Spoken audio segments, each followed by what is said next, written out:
윤석열 대통령의 국정 지지율이 계속 하락세입니다. 지난주보다 더 떨어졌다는 여론조사 결과가 나왔는데요.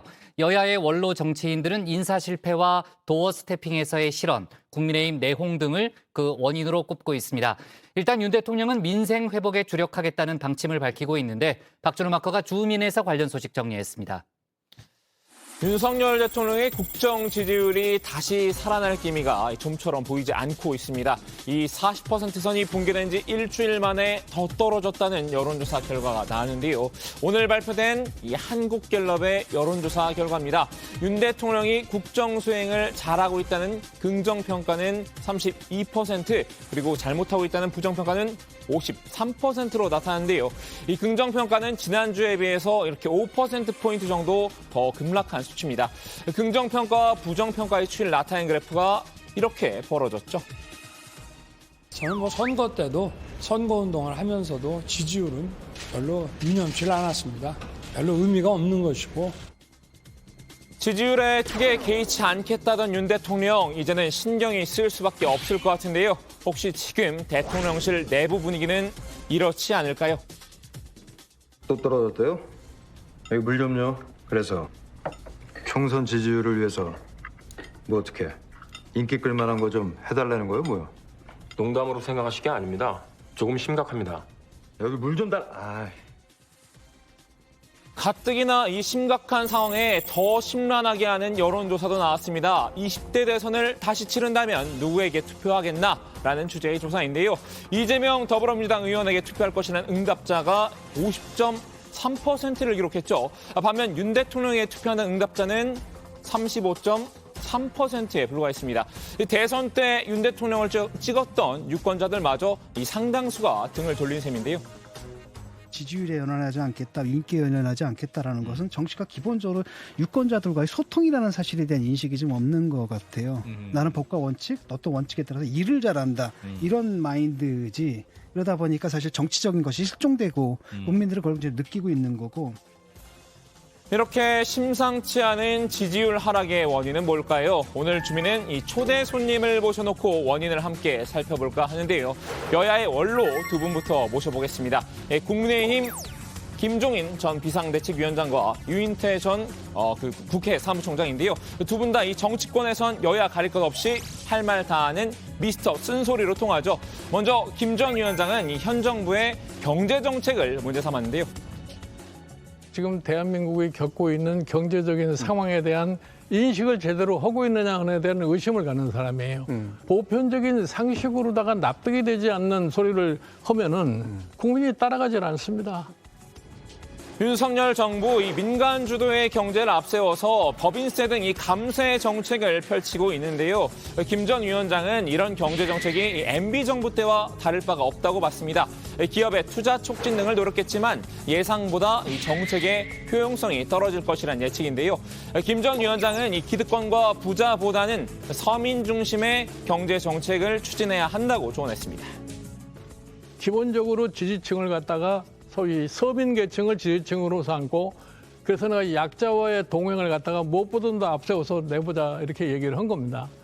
그런데 지금 와서 볼 것 같으면 그런 모습이 이 정부에서는 하나도 보이지가 않아요. 두 번째 요인으로는 당내 갈등을 꼽았는데요. 대선 이후 지속된 여당 내 이준석 대표와 윤핵관 사이의 충돌입니다. 나는 이준석 대표와 윤핵관의 관계가 어떻게 해서 처음서부터 그렇게 좀 좋지 않은 방향으로 흘러가는지 내용은 자세하게 모르겠는데 여간에 소위 당내에서 이렇게 세력 간의 분쟁이 있다고 하는 것은 국민에게 아주 좋지 않은 인상을 주는 건 사실이에요. 유인태 전 국회 사무총장도 같은 생각입니다. 이 대선 기간 윤 대통령과 이 대표 사이 해묵은 갈등이 다시 표출된 것으로 봤는데요. 결과적으로 이 여당의 내용은 정부의 지지율에 마이너스 요인이 될 수밖에 없다는 진단입니다. 집권당의 어떤 저런 내홍 이런 것들이 윤석열 대통령의 국정운영 지지율에도 상당한 영향을 미치는 것 아니겠습니까? 당연하죠. 예. 누구나 다 대선 때 지금 윤 대통령을 곤란하게 한 거에 대한 지금 뒤끝이 장렬하는 거라고들 다들 그렇게 그때 한 2차례 정도 아주 큰 갈등이 있었죠. 예. 그때 얼마나 미웠겠어요. 예. 세 번째로는 인사인데요. 윤석열 정부가 지명한 장관 후보자의 자질이나 도덕성 문제가 여러 차례 제기됐었죠.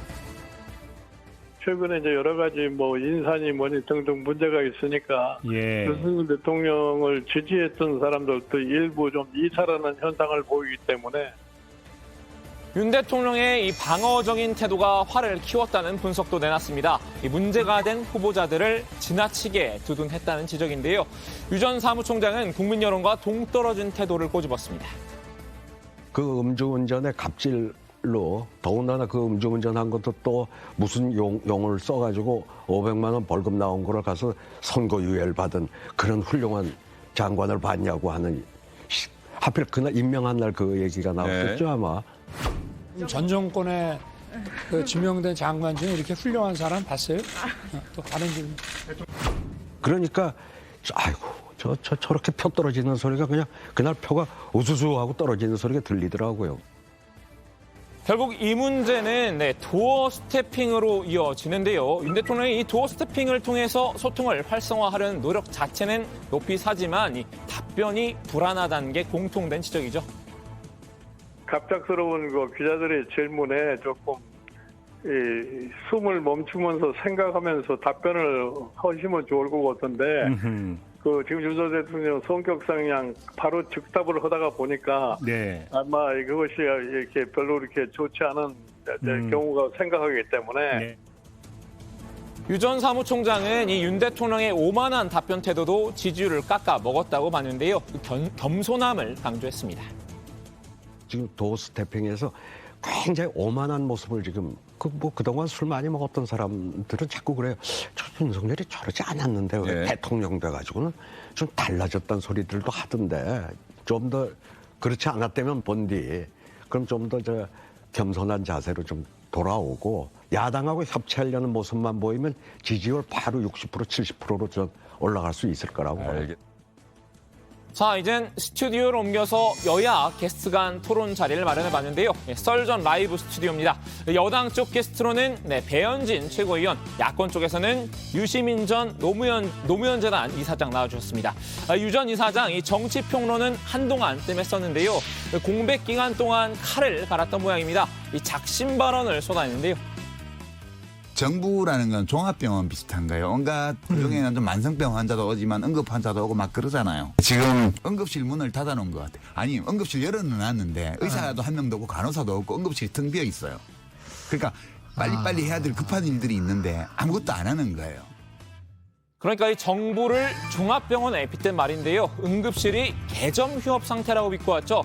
이 병원장인 대통령이 응급 환자를 내버려두고 이미 지나간 일에만 몰두하고 있다는 겁니다.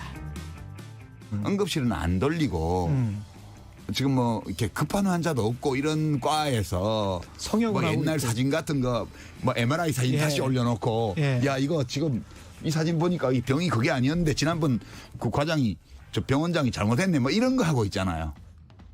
경제 위기가 심각한데 현 정부가 전임 문재인 정부를 겨냥한 이 사정정국을 조성하는 데만 혈안이 돼 있다고 우회적으로 비판한 셈인데요. 대통령이 한 일이 없으니 비평할 것도 없다고 비꼬았습니다. 배현진 최고위원은 크게 반발했는데요. 전임 병원장이 병원 운영을 엉망으로 해놓은 탓에 후임자가 손을 쓸 수 없다는 취지입니다. 여러 분석들 중에 그 가장 큰 이유로 꼽히는 것이 지난 5년간 정책을 펼쳤던 정부의 경제, 외교, 국방, 보건 등 사회 전 분야에서 제대로 이 정부의 기능이 작동하지 않고 각종 부실 포퓰리즘 정책으로 양산된 전방위에 걸친 부채 고지서가 이 새 정부가 출범하자마자 폭탄 떠넘겨지듯 넘겨졌다. 전임자가 던져놓은 폭탄을 이 후임자가 제거해야 하는 상황이라는 건데요. 여기에 글로벌 경제 위기까지 겹쳐서 현 정부가 이중고를 겪고 있다고 평가했습니다. 윤석열 대통령도 결국 지지율 하락을 극복할 돌파구는 이제 경제 위기 타개라고 본 것 같습니다. 어려워진 민생 회복에 집중하고 있는데요. 금융 리스크는 비금융 이런 실물 분야보다 확산 속도가 엄청나게 빠릅니다. 그래서 완전히 부실화돼서 정부가 뒷수습을 하기보다는 선제적으로 적기 조치를 하는 것이 국가 전체의 이런 후생과 자산을 지키는데 기묘한 일이라고 저는 판단하고 있습니다. 어제 열린 비상경제 민생회의에서도 이 고물가 고금리 부담이 서민과 취약계층에 전가되지 않도록 신경 써달라 이렇게 당부를 했죠. 당분간은 민생 현안에 주력할 것으로 보이는 대목인데요. 오늘 주민 한마디는 이 윤 대통령의 고심을 담은 노래 한 소절로 대신하겠습니다.